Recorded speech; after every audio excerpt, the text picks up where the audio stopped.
Do you even know your place? Well, but I had to work late today.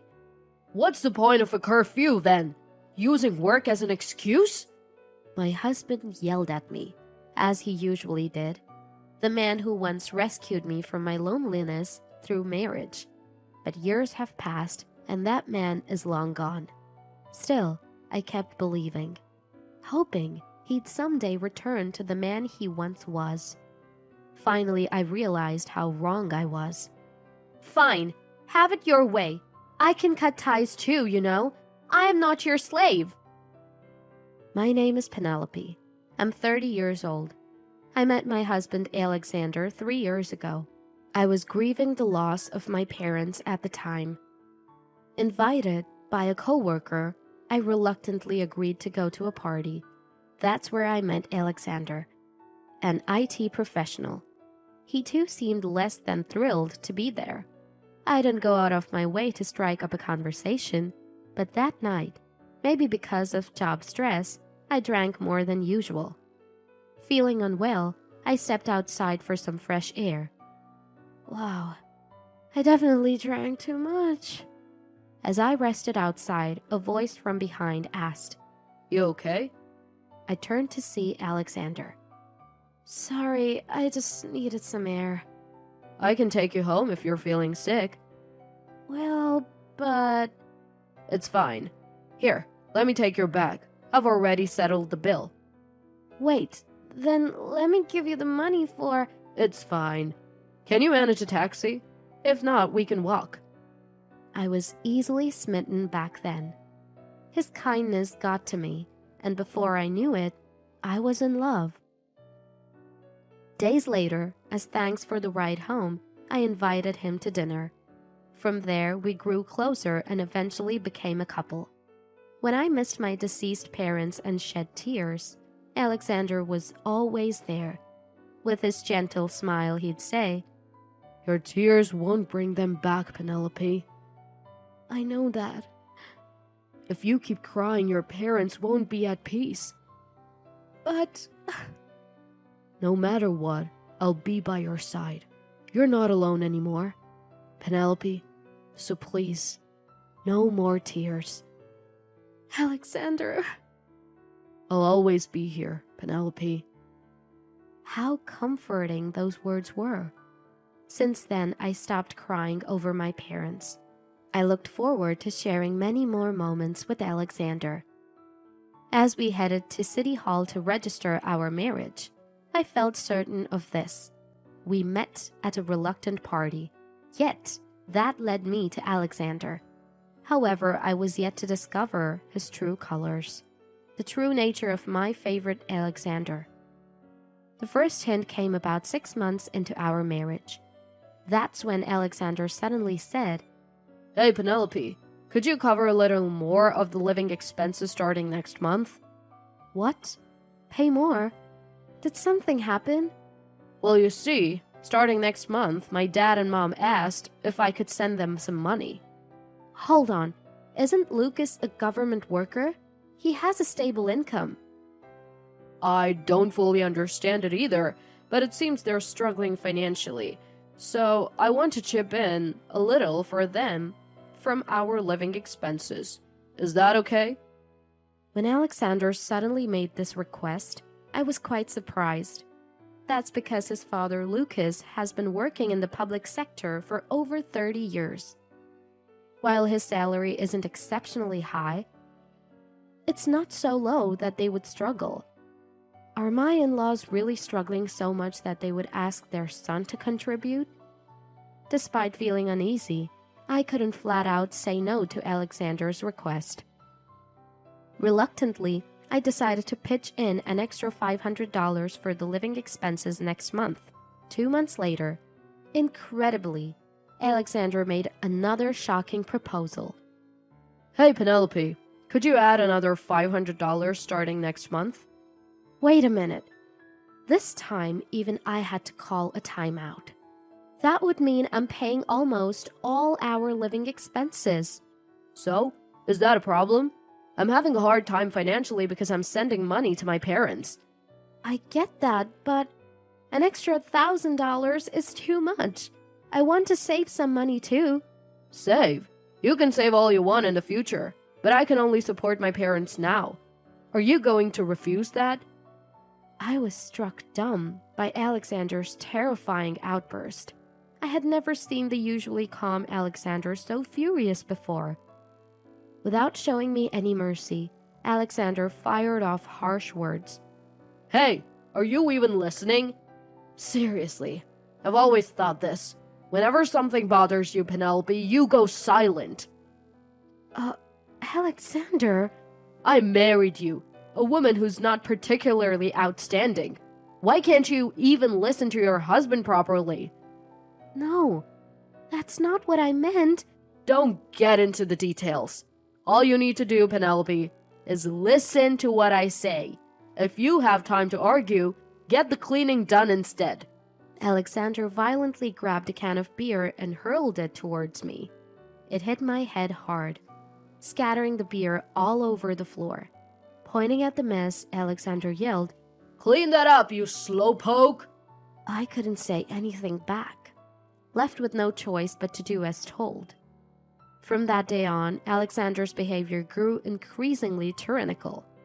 2 years into our marriage, my days were filled with misery. After Alexander started henpecking me, several rules were imposed. The first rule was that I should shoulder all the household expenses. Second, I had to adjust my schedule to Alexander's. Third, I had to see Alexander off and welcome him home every day.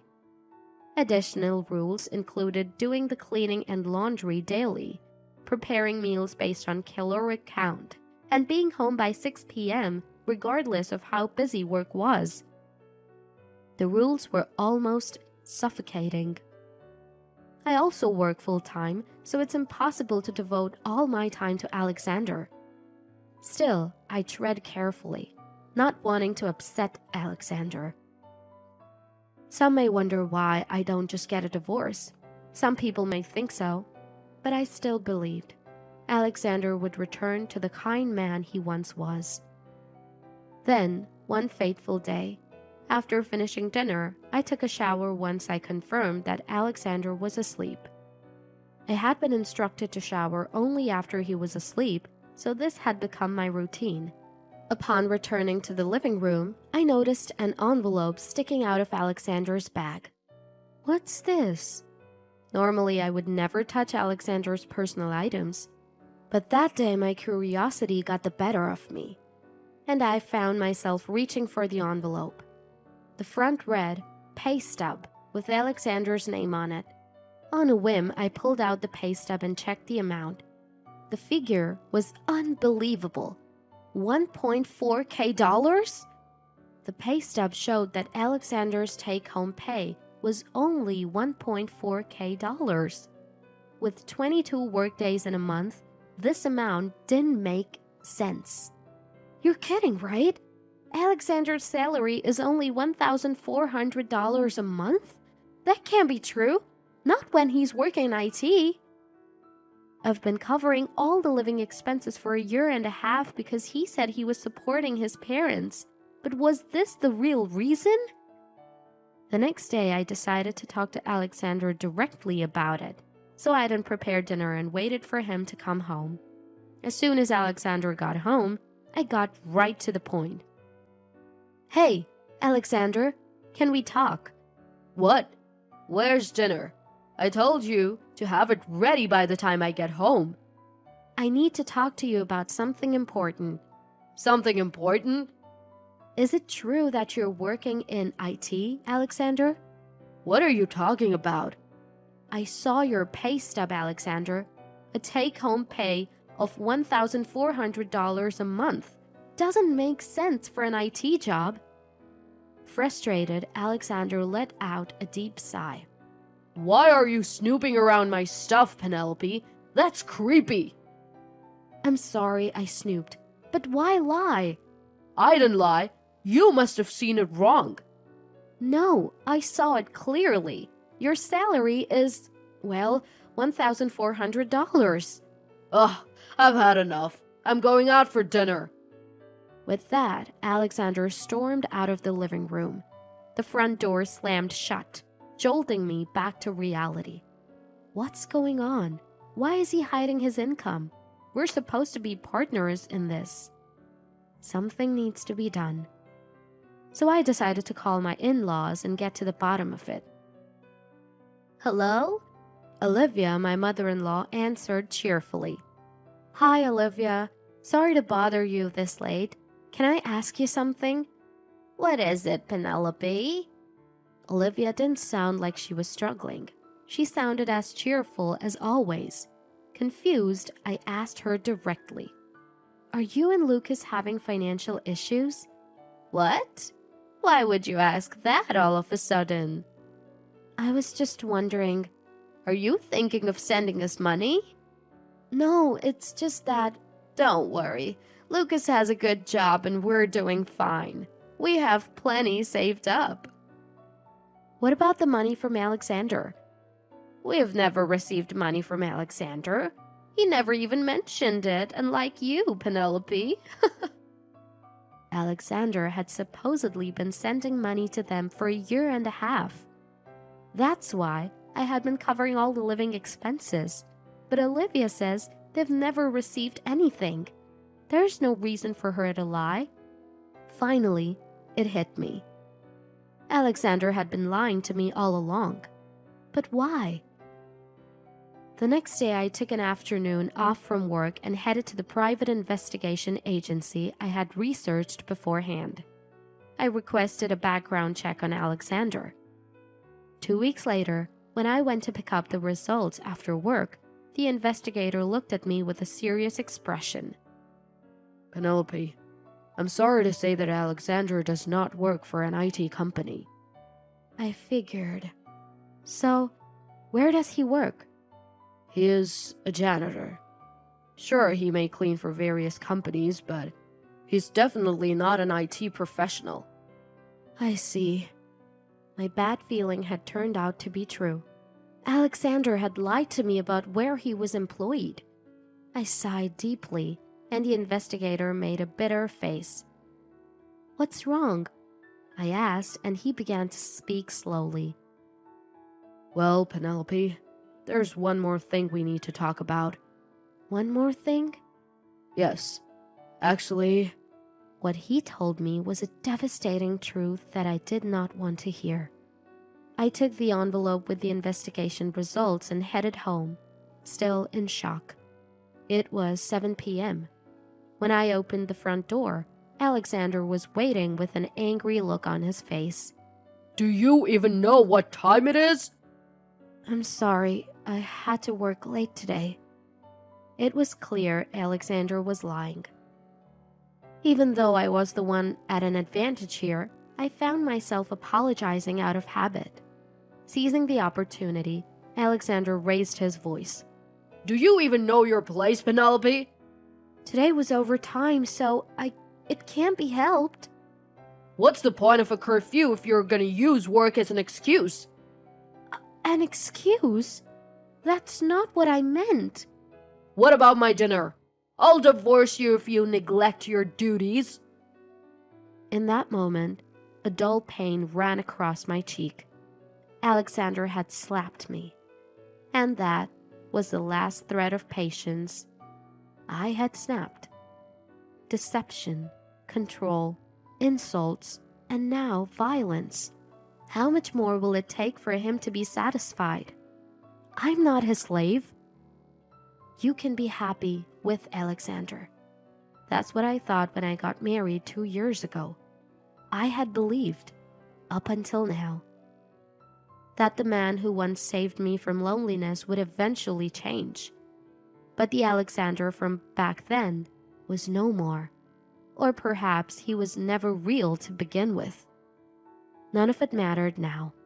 It's time to put an end to all of this. I took a deep breath, looked straight at Alexander and said, Fine, I'll leave. What? Penelope, are you serious? You're talking about divorce, right? I'll go, so you can do as you please. Hey, what are you talking about? Divorce was a joke. I'm not going through with it. Clearly, he hadn't expected me to agree to a divorce so easily. Alexander started to panic. Ignoring him, I continued. Joke or not, I'm serious. I'll pack my things, so don't get in my way. Wait! I'm not agreeing to a divorce. You don't have to. You'll eventually have no choice but to agree. What does that even mean? Cutting Alexander off, I held out the envelope I'd received from the private investigator. Inside were multiple photos proving Alexander's affair. His face drained of color as I placed the photos in front of him. It was time to deliver the cold, hard truth. These are pictures of you cheating, right? You lied about work, about sending money to your family, and you even had me covering our living expenses so you could support your mistress. That's not it. Penelope, What do you mean that's not it? I've already confirmed with Olivia, and these photos were taken by a professional investigator, you know? Alexander was clearly stumbling over his words. I was fed up with him. He was only thinking about saving his own skin. Time to put an end to this farce.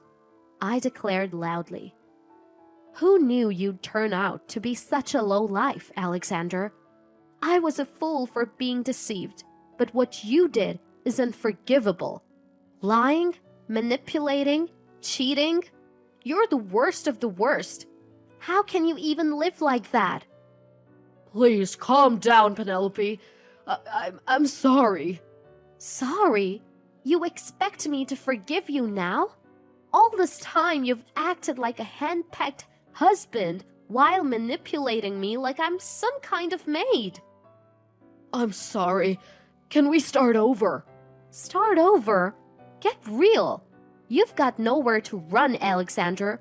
I'll make sure you hit rock bottom. Prepare yourself. My words must have hit home. He sank to his knees, groaning. Ignoring him, I packed my bags and left the house. I got a lawyer and divorced Alexander. I demanded $30,000 from him and $15,000 from his mistress, both as one-time payments. He tried to get financial help from Lucas, but was of course denied. It didn't end there.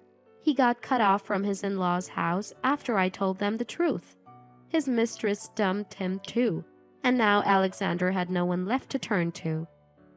All that awaited him was a lonely, miserable life. But I had no sympathy for him. He got what was coming for looking down on people. As for me, I moved into my company's dormitory and started a new life. Commuting got easier, and it was comforting to have friendly colleagues in the same dorm.